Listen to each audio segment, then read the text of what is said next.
Joining us. Our guest now is Professor Stephen Skultety. He's a professor of philosophy, serves as the chair of philosophy and religion at Ole Miss, also the director of the not-so-long-ago minted Declaration of Independence Center for the Study of American Freedom. Professor, good to see you, sir. Thanks for coming on. Great to see you again, Gerard. Give me an update. What's going on there with the Declaration of Independence Center, something that's really a bright spot at our university for our state and our country? Well, thank you for saying that. It's exciting. So students can now enroll for our fall classes, and we've got 3 classes available. First, Freedom Studies 101, Ideals of Liberty and the American Founding, which is kind of our basic introduction class for students to be exposed to the American tradition of ordered liberty. But then we also are offering 2 upper division classes that I think your audience will find interesting. On the one hand, we have a class that's going to be devoted to the debate between liberty and equality and how to think about those 2 values, how they can go together, how they're in tension, and the different trade-offs. Then we're going to offer another upper division class on the history of the separation of church and state, and what that tradition actually looks like and how church and state have related to in our American tradition. Well, this is fantastic. So, Professor, I'm assuming that you may have students enroll in these classes that come down on different sides of these issues, right? Oh, absolutely. I mean, that's a big part of what we're trying to do is to expose students to the complexity of these issues and these concepts. And we want them to see that there's been a very long tradition of debate, even among the people who wanted to conserve, liberty and justice in America. I mean, it goes all the way back to our founding.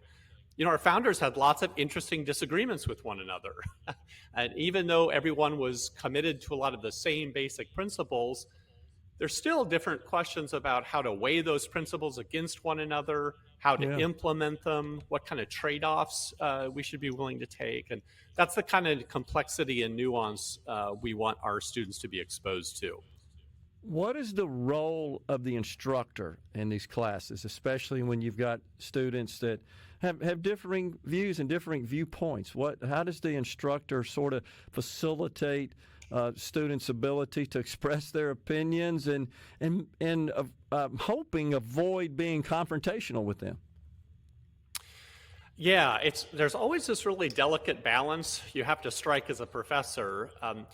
You want to encourage students to participate and be part of the debate, but you want to make sure that the discussion stays focused on the big, central, important debate, and that you don't end up wasting most of the class time on sort of a very niche or obscure point that isn't kind of advancing everyone's understanding.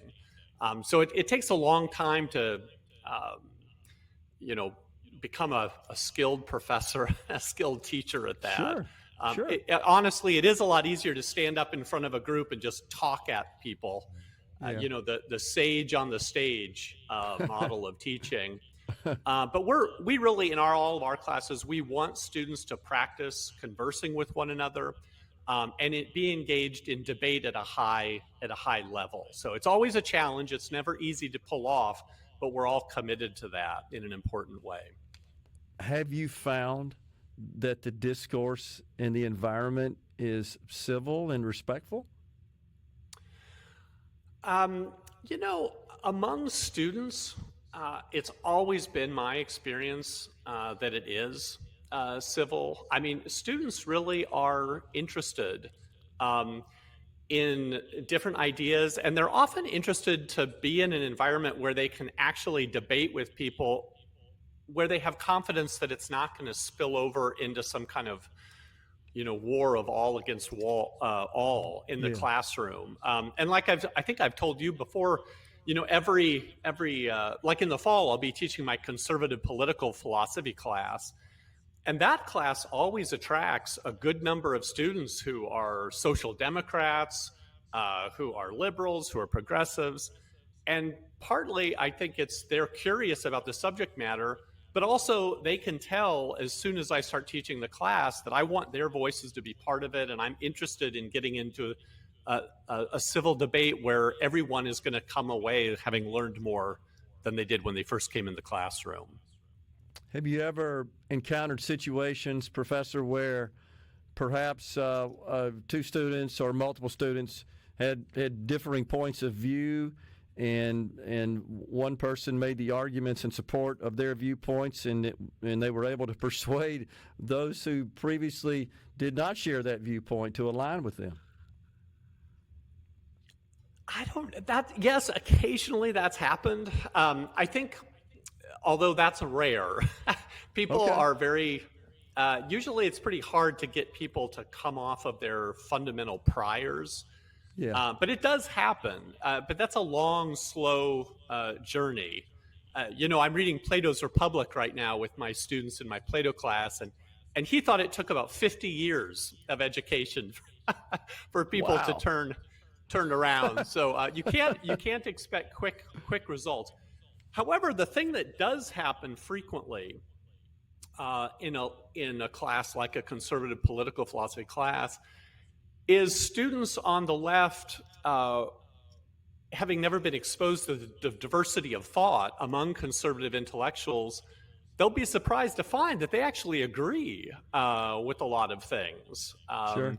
And they just didn't know that was even a perspective that was out there. And similarly for the conservative students or the libertarian students or the classical liberal students who take my class, they're sort of discovered to find, how many different views are out there and what a rich debate there is within the conservative intellectual tradition. So in the classroom on present day, how have the talking points and just the conversation, how have they changed with the change in administrations? Well, not too much. Although I think now we've gone, I guess, from our conversations have gone more from sort of, complaining about decisions that are made to now the discussions are more toward, well, what's going to happen next? Where are we headed going forward? And this is probably a good opportunity for me to advertise our scholarships students. Every year we offer Freedom Studies scholarships to talented students. And we right now have a cohort of about 18 scholarship students. And we meet with them every week. And we bring in different speakers, or more, I should say, different people with whom they can have a conversation. And we're always trying to kind of get in new conversations with our students about where we're going and how we should think about the sort of future struggles and challenges that we'll all be facing as a country. But I'd say that's the big thing. Our conversations we have fewer conversations that are backward looking and more conversations about forward looking issues and challenges that are coming at us in the future. Well, good. You would think that would be critically important given the age of the students. I mean, their lives, their careers are in front of them.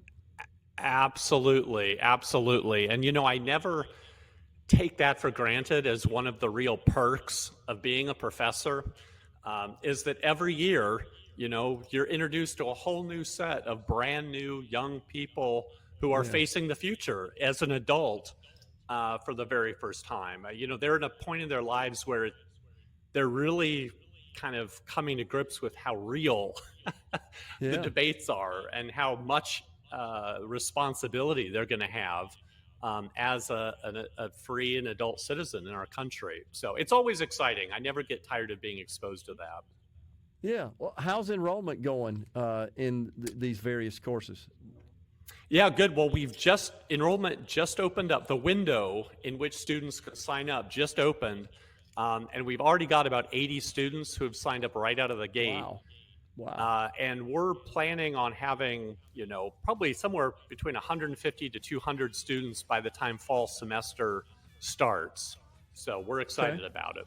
Yeah, it's really good. We got a break right now. If you can hang around, we can continue the discussion. I'd love to.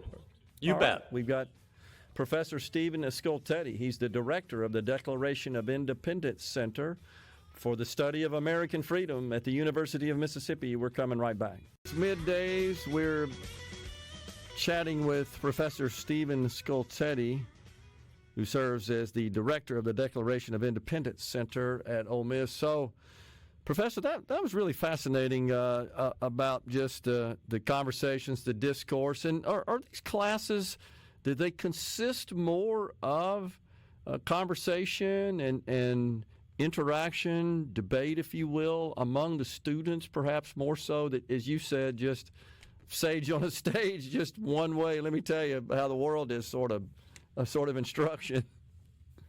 Yeah, I mean, each professor has his or her own sort of distinctive approach, but I would say probably half of the class ends up being devoted to the professor, laying out material and making sure that everyone sees some critical distinctions and understands some basic history and has a basic kind of foundation from which you can have a good conversation. Because I remember I've been in a few classrooms when I was in graduate school. I can remember we would come into class and the professor would just be like, "What do you all think?" And then we'd talk with each other the whole time. And then the professor would get up and walk out, and all of us were like, it seemed like his job's easy. So none of us are doing that kind of thing. And it takes a lot of skill to sort of prep the debate in the right way, to make sure everyone, has really learned some things in which then that conversation debate can take place. But exactly where to strike that balance and how to do it, it kind of depends with the content being discussed, as well as sometimes just the different students who are there with you.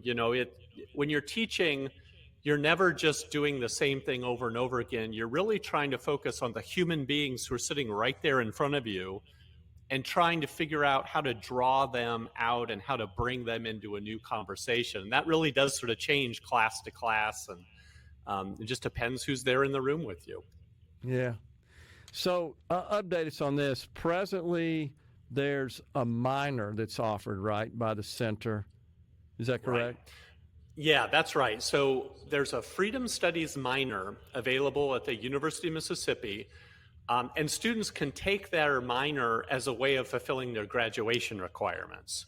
So, sometimes students will worry like, oh, I can't add, these classes sound fascinating, but I can't add them on because I'd have to do them on top of everything else.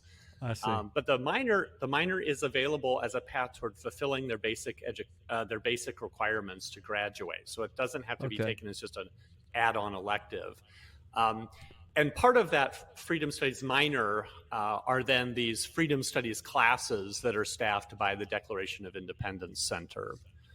Okay. And I should say, Gerard, I want your audience to know that they definitely should follow us on social media one way or the other. We now have a Facebook they can follow us on. They can follow us on Instagram or on X, or go to our website, and then they can see all of these academic opportunities that I'm talking about, as well as our scholarships and specific classes. Is there a plan, Professor, to, apply for a major, and what's the process for that? Yeah, at some point we may build toward that. I mean, I think our goal right now is getting our minor really up, running, and having it kind of functioning really easily, and just we want lots of people to know about it. Yeah. I mean, so far, right now my goal has been to get the Declaration Center just up and running, and now I want more people to know about it. And then once we reach that stage of having informed a lot of people about what we're doing, then we'll start thinking about next steps and ways to expand what we're doing, both here at Ole Miss as well as at other institutions of higher learning across the state. Now, would that require approval from the chancellor, the faculty senate, the governance institution there, and then, of course, I think IHL as well, right? That's right. Yeah. No, these are always discussions that take place over a long period of time. The process of getting the Freedom Studies minor approved here at the University of Mississippi took about 2 years. So, and lots of meetings and lots of discussions. And that's just, That's the way it works. It's just you have to convince people that this sort of teaching, these sorts of intellectual opportunities deserve to be part of the discussion in the higher education in the state of Mississippi. Is there an equivalent in any other universities in the country? Well, there are these different centers and schools and colleges that are focused on what they're calling civics, which I mean is great, right? And I Yeah, mean our students sure. definitely need a education in civics. But my own personal take on that is that we used to have lots of classes on civics back in the day, and there's a reason. There's a reason that that all kind of got pushed aside, and there's a reason that all that sort of thing ended up sort of changing in its meaning of Hmm. what our students were being taught. And I think a big part of the problem is that it's not just civics in the abstract we want to teach, which could mean a lot of different things. Uh, we want students to be exposed to the tradition of American liberty that's grounded in a long history of Western civilization and Western culture. And I think it's better to be upfront about that this isn't just a value neutral sort of investigation of abstract civics. This is a pursuit, an academic program, and a way of thinking about things of how can we preserve and conserve this tradition that's made us so successful as a country and as a culture. Um, Yeah, and that's not something that's a very hard thing to understand. It's not a simple thing, but it's also not just so abstract or so neutral that you can't just announce what it is you're fighting for. sure. So anyway, I don't want to sound like I'm being too critical of all these other great efforts that are taking Yeah, place across the country. But they're hanging their hat on the idea of civics, and I'm hanging the hat of the Declaration Center on the idea of American liberty and our long and important tradition of I see. ordered liberty. Yeah.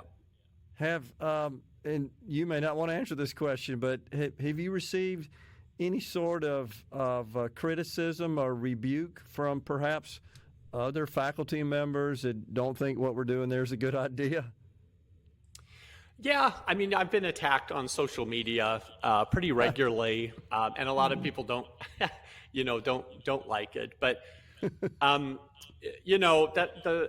I'm hopeful in the long term. I just don't think the approach that's going to help higher education in the long term is to just attack each other and try to tear down things or to stifle things. I really think the vision we should have is having a bunch of articulate, interesting people who are ready to be part of a kind of a plural view where there's lots of different voices on a university campus that come in to debate with one another and dialogue with one another. Yes. And I'm hoping people both on the right and the left can see the wisdom of that. And that if higher education loses that, if these are places where there isn't interesting debate, interesting dialogue with truly different voices, no one's going to want to pay for this if it's not a place where there's robust debate and pluralistic viewpoints. That's the key. Geez, I thought that was one of the primary objectives of a university, of an institution of higher learning, was to expose students to all these multiple viewpoints and let them learn the process of critical thinking and making their own minds up based on consumption of all the different views. Yeah, no, I think so too. And that was always the vision I had of higher education. And I'm hoping that, conservatives and conservative intellectuals, that they're now ready to start trying to build new opportunities for students. Because, we can criticize the left all we want, but at the end of the day, we have to be offering our own classes. We have to be offering our own curricula. We Yeah. have to be doing the work of giving people new opportunities that weren't there before. And if we're not willing to do that work, we kind of have ourselves to blame in large part for our predicament. But the underlying, we got about a minute left, the underlying underpinning of freedom, I should say, really is that we accept your right to express your viewpoint. We may disagree with it, but we don't want to suppress it. Yeah, that's the starting point. I mean, without that, none of these other great things about becoming an educated person are really possible, because you don't even understand what you're thinking. That's why it's the First Amendment. There was a reason behind that. That's right. Professor, really enjoy the conversation. Thanks so much for all you do there at the University of Mississippi, serving as the director of the Declaration of Independence Center for the Study of American Freedom. Enjoyed the talk there, Stephen. Thanks a lot, man. Appreciate it. Anytime, and be sure, and for all your listeners, be sure to follow us on our X account, Instagram, and our Facebook page so you can see all the great stuff we're doing up here. Coming right back.